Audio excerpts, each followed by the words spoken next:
Kami bahas topik mancanegara, saudara. Jet tempur Amerika Serikat menembak jatuh sebuah drone Iran di Laut Arab pada hari Selasa waktu setempat.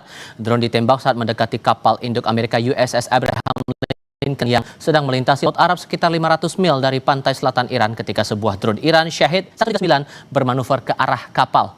Militer Amerika Serikat menyebut telah menembak jatuh drone Iran yang secara agresif mendekati kapal induk Abraham Lincoln di Laut Arab. Militer AS mengklaim pesawat tak berawak Iran Shahid 139 terbang menuju kapal induk Abraham Lincoln tanpa tujuan jelas sehingga ditembak jatuh oleh jet tempur F-35 milik Amerika.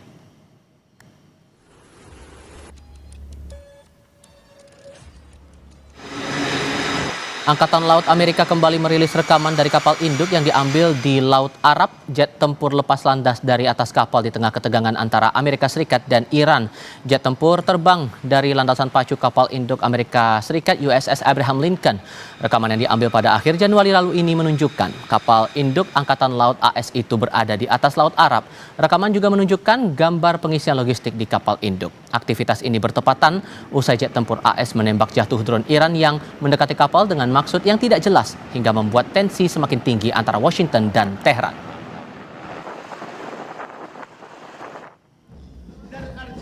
Sebelumnya, Kepala Angkatan Darat Amir Hatami memperingatkan Amerika Serikat dan Israel pada Sabtu untuk tidak melakukan serangan. Hatami mengatakan pasukan negaranya dalam keadaan siaga tinggi menyusul pengerahan militer besar-besaran Amerika di perairan kawasan Timur Tengah dekat Iran. Hatami juga menegaskan Iran memantau perkembangan di kawasan itu dengan cermat dan secara signifikan meningkatkan kemampuan rudal untuk menyerang dan bertahan.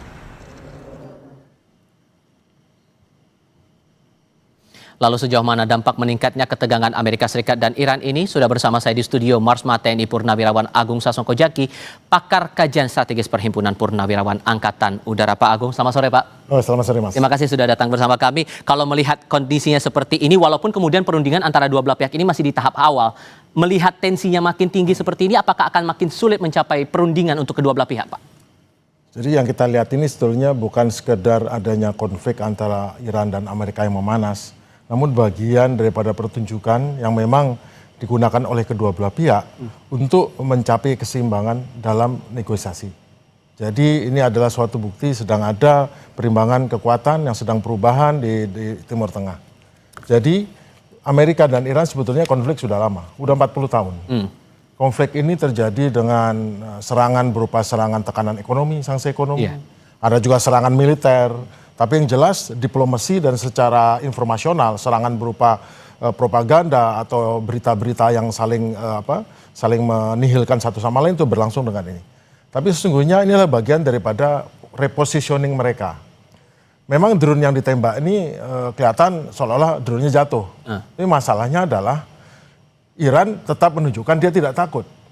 Meskipun ada pesawat kapal induk di sana, mereka mengirim drone dan drone ini bisa mendekat dan mungkin jaraknya masih belum cukup mengancam, tetapi bagi Amerika, ini jangan sampai dibiarkan. Walaupun secara logistik perbandingannya jauh beda. Jangan sampai dibiarkan ada gambar kapal induk Amerika diambil oleh drone.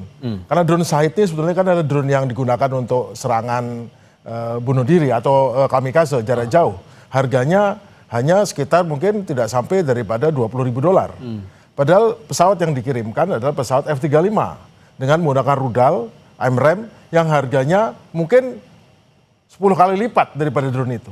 Nah, tapi bukan itu soalnya. Amerika ini menunjukkan bahwa dia tetap mengontrol posisinya, dia tetap berkuasa, tidak ada yang bisa terbang di sekitarnya. Sementara Iran tetap menunjukkan saya tetap tampil, saya tetap terbang. Konflik yang terjadi tidak memanaskan apa-apa. Itu bagian daripada pertunjukan yang harus diberikan Amerika, menunjukkan kepada sekutunya saya bertindak tegas, saya jatuhkan drone-nya. Iran, saya juga bertindak tegas, saya kirim drone ke sana. Soal drone-nya jatuh atau apa atau ditembak itu cerita lain. Karena memang Amerika sangat jauh kekuatannya lebih daripada Iran, tetapi Iran juga saya tidak takut. Dan itu masing-masing mempunyai pendukungnya masing-masing yang tentu akan mendapatkan semangat daripada apa yang tampil ini. Kekhawatirannya ini konflik bakal makin rumit menurut beberapa orang begitu secara kasat mata. Sehingga menurut Anda apa yang bisa dilakukan dunia melihat fenomena yang semacam ini masih terjadi sampai sekarang? Ini adalah persoalan adalah berpindahnya keseimbangan global. Tadinya Amerika polisi dunia. Sejak jatuhnya Perang Dingin, sejak jatuhnya Uni Soviet, akhirnya Amerika menjadi unipolar, kekuatan tunggal di dunia, polisi dunia. Namun sejak tahun 2017 dideklar bahwa China menjadi yang kedua tampil dan Rusia kedua. Nah sekarang dunia dibagi atas dua sisi juga, meskipun Rusia dan China sama-sama di BRICS dan Amerika di G7. Namun di sisi lain ini ada juga bahwa Amerika ingin memastikan bahwa jangan sampai kekuatan itu berkembang, karena kalau Iran dibiarkan berkembang akan jadi masalah di kemudian hari. Dia tidak bisa lepas dari masalah di Timur Tengah karena Amerika ingin segera juga loncat perhatian di Laut Cina Selatan. Jadi sebetulnya Amerika sekarang sedang ingin menyelesaikan dengan cepat, membuat perjanjian cepat, bisa menekan Iran, menahan Iran. Namun masalahnya tetap ada. Domestiknya secara domestik apakah orang-orang yang seperti di Israel yang garis keras atau di Amerika garis keras dan di Iran garis keras setuju dengan ini. Mereka menjadi perdamaian ataupun dibatasi konfliknya, gencatan senjata terbatas, apakah mereka mau? Nah itulah tantangan yang harus dicapai dalam perundingan kali ini. Nah, apakah posisi kita Indonesia bisa bertindak untuk menyikapi ini semua? Karena dikhawatirkan akan ngefek juga ke kita, Pak.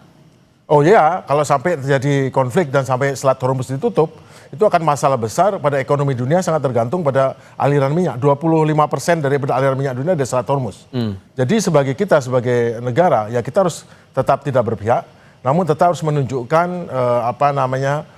bagaimana posisi kita dan mengharapkan kepada kedua belah pihak untuk tetap menahan diri, jangan sampai terjadi konflik yang berlanjut, dan kalau bisa diselesaikan secara diplomasi, dan sengketa apapun itu dibatasi hanya pada masalah bagaimana negosiasi. Dan kita tahu juga Rusia terakhir ini dapat informasi beberapa jam yang lalu menawarkan kepada bahwa semua nuklir Iran, uranium Iran itu akan dikelola oleh Rosatomnya Rusia.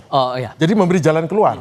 Dan habis itu segera Steve Witkoff dari Amerika datang ke Israel dan bicara dengan orang Israel bahwa mungkin kamu jangan harus terima nih dengan si damai ini, kita beri Iran konsesi. Tetapi kita tahu juga Netanyahu bilang, oh Iran tidak bisa, itu Israel tidak bisa, Iran itu pembohong. Jadi masih ada tit and tat dalam ini. Tapi saya kira kedua pihak betul-betul tidak mau melanjutkan ke perang yang besar. Ini hanya bagaimana positioning agar mereka tetap diterima kawasan, Amerika sebagai pengendali kawasan, dan Iran sebagai regional power dan domestiknya agar bisa terselesaikan, dan kalau bisa sanksinya dikurangi, sanksi ekonomi, sehingga Iran bisa maju ke depan. Baik, Pak Agung, terima kasih banyak sudah berbagi perspektif bersama kami kali ini, dan saudara tetap bersama kami untuk informasi lainnya di Kompas Petang.